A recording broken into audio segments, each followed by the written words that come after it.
बोलो जयकारा। बोलो मेरे श्री गुरु महाराज की जय। श्री सदगुरुदेव भगवान की जय। श्री नंगली निवासी भगवान की जय। श्री परमहंस दयाल जी महाराज की जय। श्री सदगुरुदेव भगवान जी के प्रेमियों, आइए अपने आसन पर बैठ जाएं। कमरे की लाइट को हल्का रखें। बाहरी रोशनी और बाहरी आवाज इसको भीतर जाने से रोकें। कम रोशनी में बैठेंगे तो बाहर की रोशनी आप तक नहीं पहुंचेगी, यानी बाहर का प्रकाश बंद। कान में रुई या किसी मोबाइल उपकरण से कान को बंद कर लें तो बाहर की आवाज भीतर नहीं जाएगी।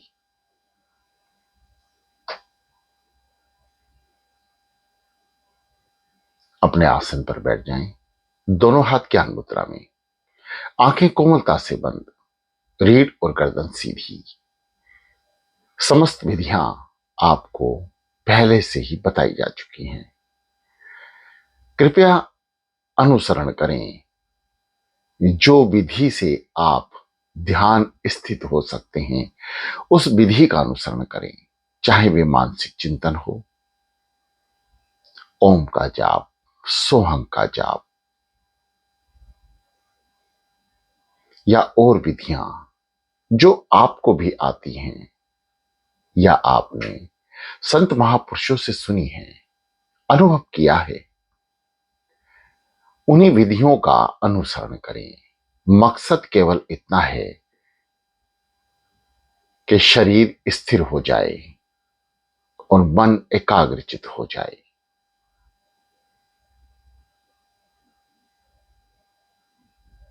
शांत, गहरी लंबी सांसें।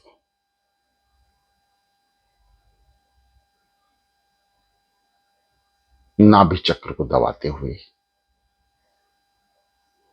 श्वास को नाभि से भरें, यानी समस्त ध्यान नाभि पर।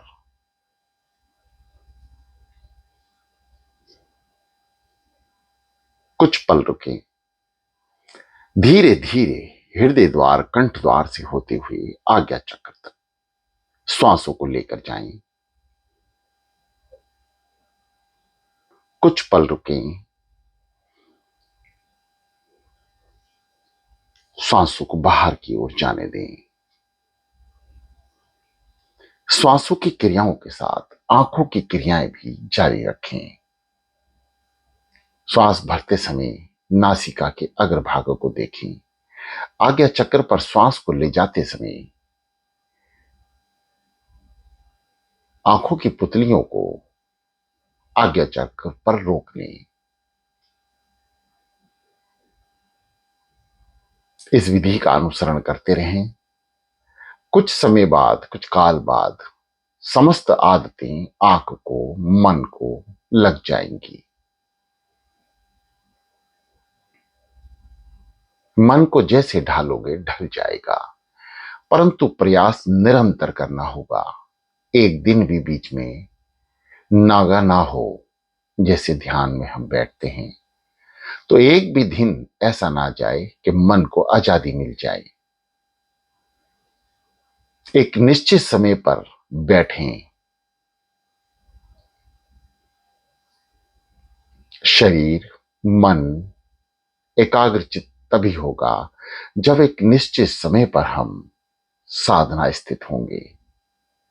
जैसे एक निश्चित समय पर हमें नींद आने लगती है, चाहे हम थके हों या ना थके हों।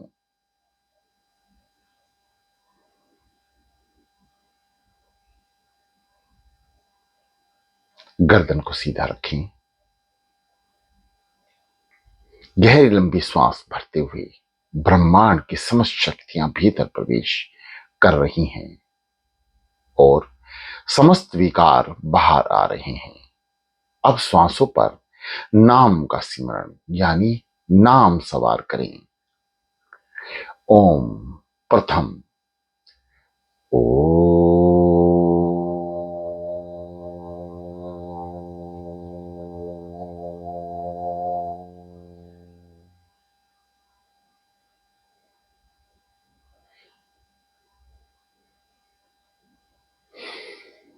म। ओ। म। ओम। समस्त ब्रह्मांड की संरचना,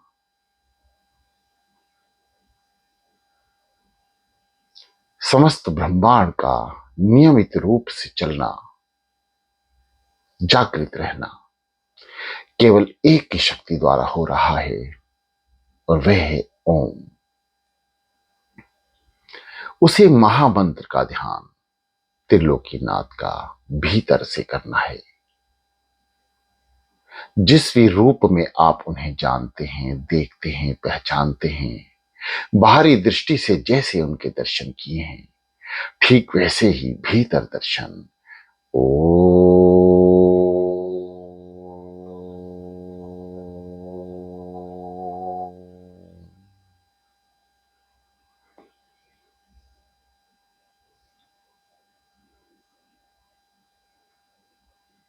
ओ।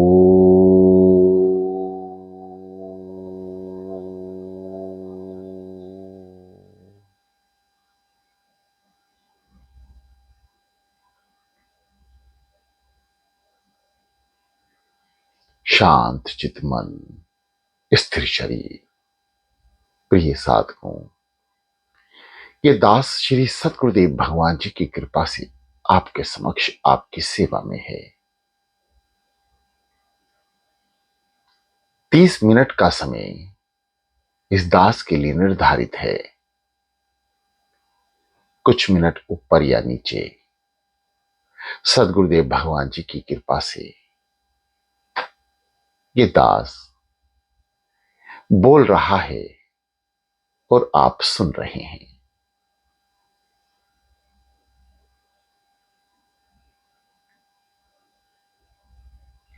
शांत होकर बैठें, समस्त विचारों को शून्य कर लें।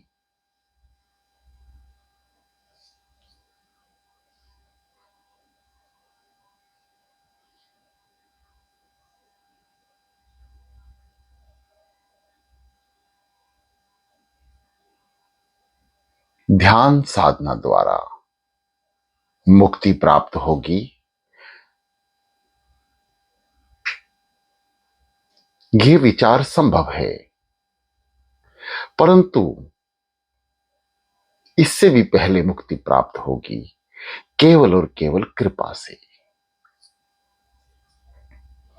मुक्ति कहने को एक साधारण शब्द है, किंतु इसे पाने के लिए समस्त जलचर, थलचर, नवचर जन्म जन्मांतर से भटकते रहते हैं। मनुष्य भी कठिन साधना, तपस्या की भट्टी में चलता रहता है, नाना प्रकार के कष्ट उठाकर मुक्ति धाम तक जाना हर व्यक्ति चाहता है, किंतु ये भाग्य पर और कृपा पर निर्भर करता है। वह जीव बड़े भाग्यशाली हैं जो अमृत बेला में उठकर अपने श्री सतगुरुदेव भगवान जी का ध्यान, उनकी आराधना, उनके नाम में लीन है।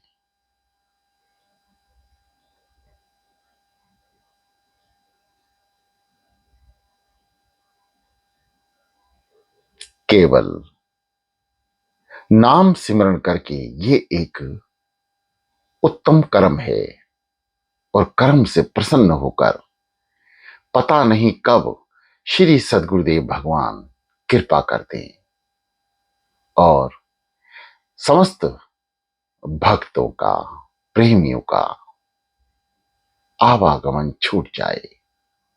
यह उनकी कृपा और दया पर निर्भर है।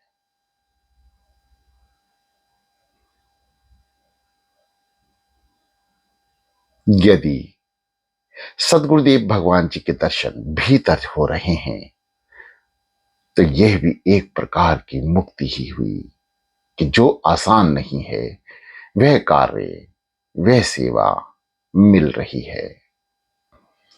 भीतरी दर्शन को ही मुक्ति कहा गया है। जन्म मरण आवागमन से छूटने का नाम मुक्ति है। भगवान के स्वरूप में लीन होने का नाम मुक्ति है। जैसे माता मीराबाई भगवान के स्वरूप में लीन हो गई, जैसे समस्त नदी और नाले मिलकर एक समुद्र रूप हो जाते हैं, इसी प्रकार मनुष्य प्रभु में लीन होकर प्रभु रूप हो जाते हैं तथा आवागमन के बंधन से छूट जाते हैं, मुक्ति पा जाते हैं।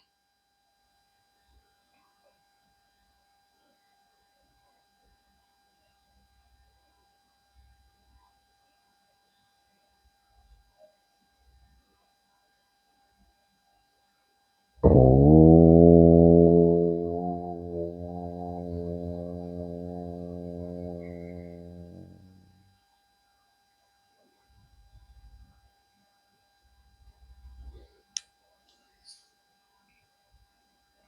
5 से 10 मिनट ओम का उच्चारण, जैसा कि श्री दादा गुरु महाराज जी श्री अद्वैतानंद सच्चिदानंद प्रकाश ग्रंथ में अपने मुखारबिंद से फरमा गए हैं कि ओम का ध्यान सर्व उत्तम है, प्रथम। दूसरा, सदगुरुदेव भगवान का नाम तभी सार्थक होगा जब ओम द्वारा समस्त ब्रह्मांड की शक्तियां भीतर होंगी और वही शक्तियां आपके भीतर के मेल को बाहर कर देंगी। यानी बाहर वाली श्वास जब मनुष्य लेते हैं तो समस्त विकार, बुराइयां, गंदगी बाहर हो जाती है और भीतर का और मन का वातावरण स्वच्छ हो जाता है। तभी नाम की शक्ति प्रभावित होती है। इसलिए 5 से 10 मिनट ओम का जाप करें। उसके पुनः बाद श्री सदगुरुदेव भगवान श्री नंदी निवासी भगवान जी के नाम का उच्चारण जो संत महापुरुषों से हमें प्राप्त है। आइए शुरू करते हैं। सो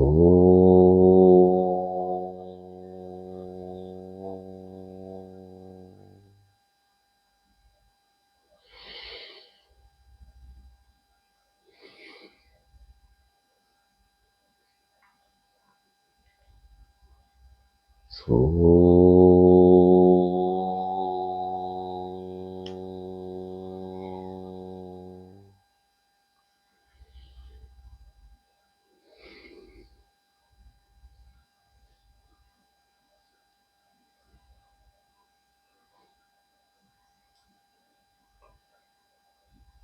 निरंतर श्वासों पर नाम, समस्त ध्यान श्वासों पर।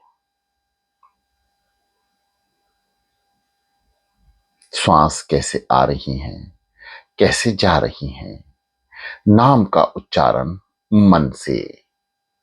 मन को किसी और कार्य में ना उलझने दें। समस्त विचारों को मन से दूर रखें। यदि आते हैं, किसी भी विचार की तरफ ध्यान ना दें। वे आएंगे, स्वयं चले जाएंगे। आप केवल नाम की ओर ध्यान दें कि श्वास भीतर जा रही है, सो बाहर आ रही है, हम। जो साधक अमृत बेला में उठकर साधना कर रहे हैं, नाम सिमरण कर रहे हैं, वे मोक्ष की प्राप्ति के हकदार हैं, मुक्ति के हकदार हैं, दर्शन के हकदार हैं।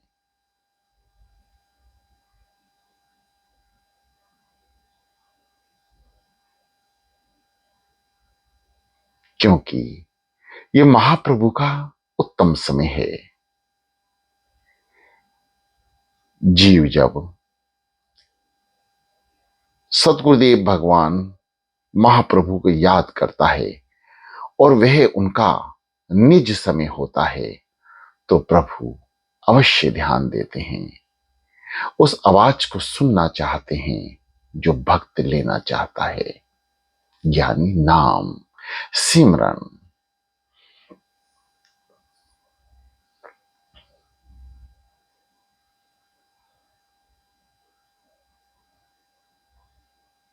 शांत।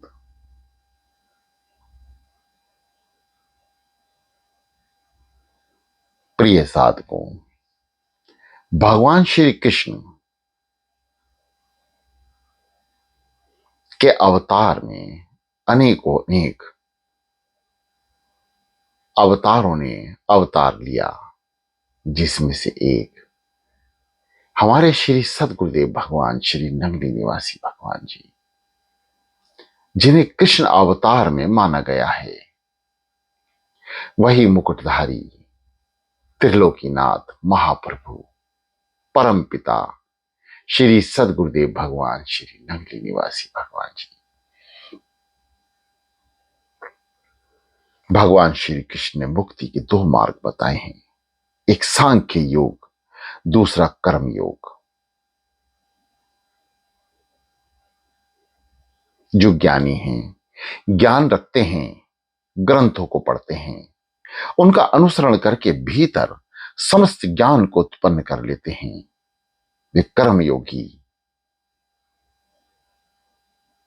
और ध्यान योगी कहलाते हैं।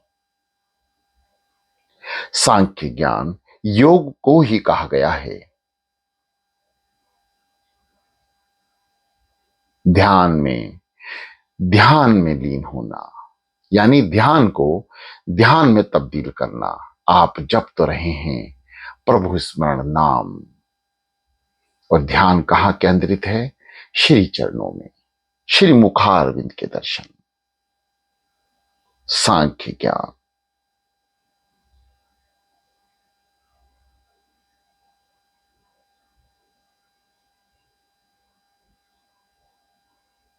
समस्त इंद्रियों को प्रभु द्वारा बस में करना, बुरे कर्मों से छुटकारा पा लेना, शुभ कर्म करना, यह कर्म योग है। मुक्ति के लिए दोनों रास्ते संत महापुरुषों और इस जगत में, इस धरती पर आए समस्त अवतारों ने अपने मुखारविंद से ये शब्द फरमाए हैं।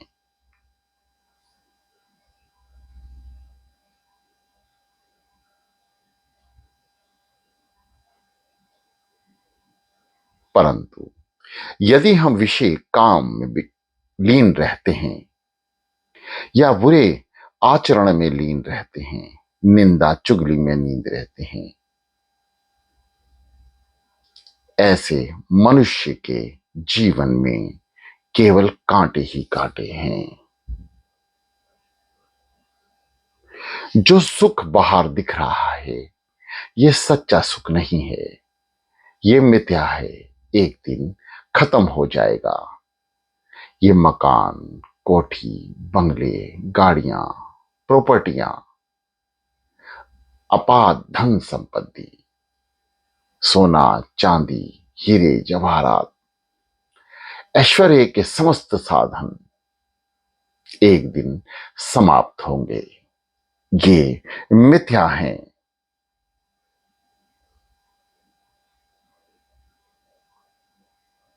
तुलसीदास जी ने कहा है, कर्म प्रधान विश्व रख राखा, कर्म प्रधान विश्व कर राखा, जो जस बोयो तो तिस फल चाखा। यानी कर्म प्रधान विश्व का प्रधान है, यानी कर्म को उत्तम बताया गया है, प्रधान बताया गया है। जैसा बोगे वैसा पाओगे भी। इस ओर तुलसीदास जी ने ध्यान कराया है। सृष्टि में कर्म ही प्रधान है, इस जीवन में कर्म का विशेष महत्व है।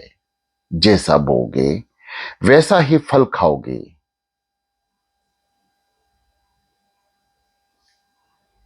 चाहे राई जितना कर्म हो, चाहे हिमालय के समान हो, कभी निष्फल नहीं जाता। फल अवश्य मिलता है। कर्मों द्वारा ही जीव देवलोक में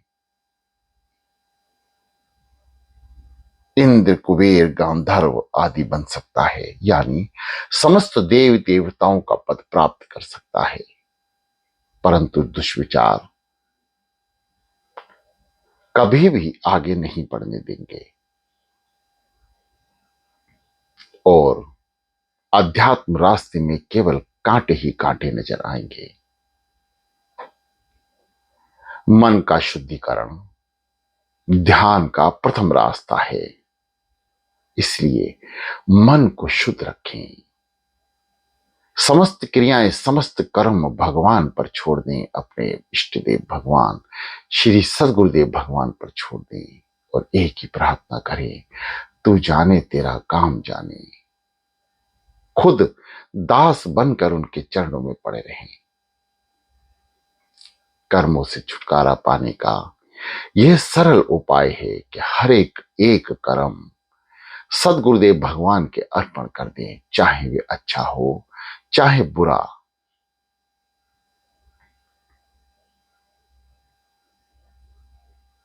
शांत चितमन, स्थिर शरीर। सो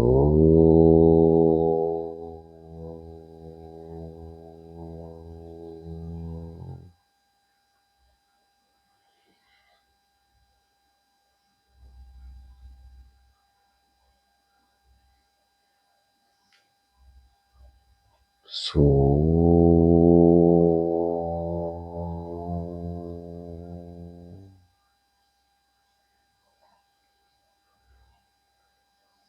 जीव यानी इस धरती पर उत्पन्न समस्त आत्माएं अपने कर्मों द्वारा ही 84 भोग रही हैं। उसमें मनुष्य योनि भी शामिल है, यानी मनुष्य उत्तम योनि, 84 लाख की सबसे सर्वप्रथम उत्तम योनि मनुष्य जीवन। हम कर्मों द्वारा ही हाथी, घोड़ा, गधा, सुअर, कुत्ता, बिल्ली, मच्छर आदि बन सकते हैं। कर्म ही बंधन है और कर्म ही मुक्ति है। किसी भी कामना को भीतर ना रखें, यानी जब हम कोई भी कर्म करें तो कामना ना करें। कामना रखकर किया गया कर्म बंधन बन जाएगा, किंतु कामना रहित किया कर्म, शुभ कर्म मोक्ष रूप हो जाएगा।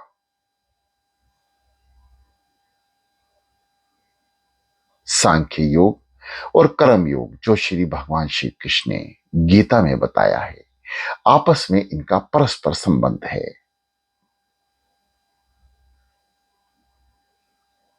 दोनों ही एक ही घर के रास्ते हैं, यानी मंजिल एक है, रास्ते दो।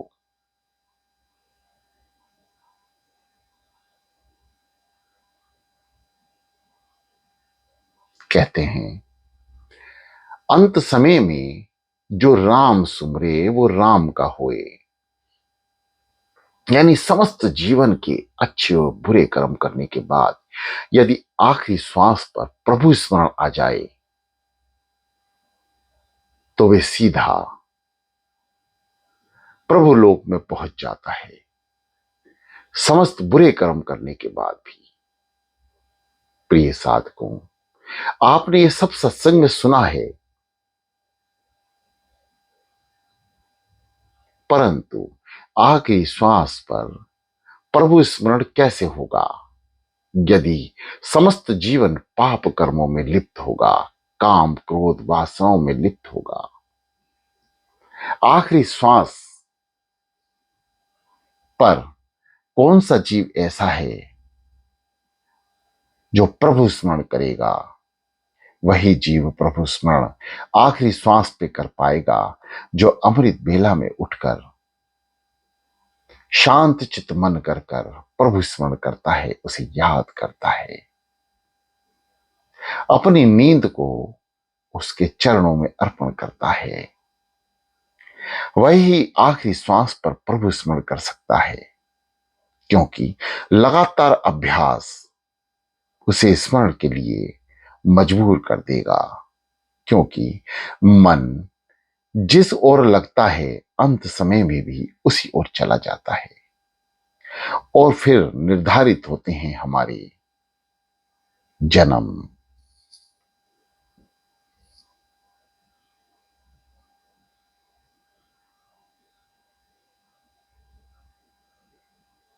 समस्त सुख वैभव को भोगते हुए आप प्रभु स्मरण में लीन नहीं हो सकते।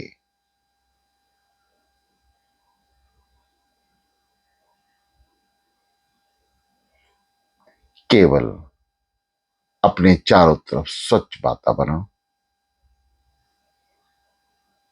और भीतर से समस्त गंदगी साफ हो जाए, ऐसा प्रभु स्मरण करते हुए आप उसके चरणों को प्राप्त कर सकते हैं। अन्यथा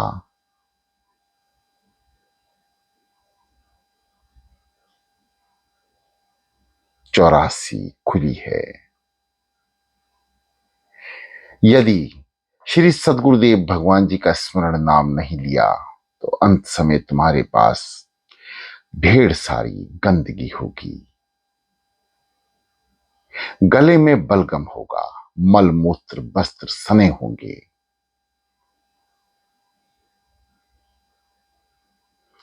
जिस चारपाई पर आप पड़े होंगे वह सड़ रही होगी, बदबू के कारण दिमाग फटा चला जाएगा। स्त्री पुरुष सगे संबंधी नाक दबाकर दूर भागेंगे और दुआ करेंगे कि हे प्रभु इसे उठा लो, ये मरता भी तो नहीं। कितने कर्म भोग इसके लिखे हैं जो ये इस संसार में अंत समय में सड़ रहा है। आपने ऐसा अनुभव देखा भी होगा, सुना भी होगा और भुगता भी होगा। मुक्ति अमूल्य पदार्थ है,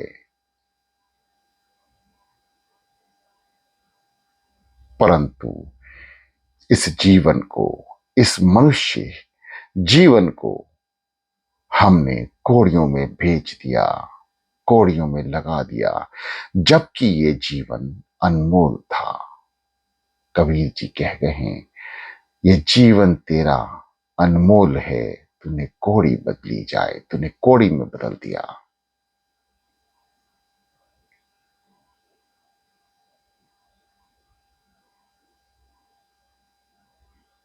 यदि मनुष्य जन्म में भी प्रभु स्मरण नहीं किया, इष्ट देव भगवान को याद नहीं किया, तो इससे बड़ा मूर्ख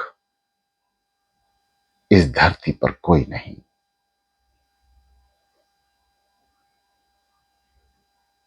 प्रिय साधकों, सभी से करबद्ध प्रार्थना है कि श्री नंगली निवासी भगवान श्री सद्गुरुदेव भगवान जी, जो साक्षात त्रिलोकीनाथ हैं, अमृत बेला में उठकर कम से कम 1 घंटा या और कम तो 1 घड़ी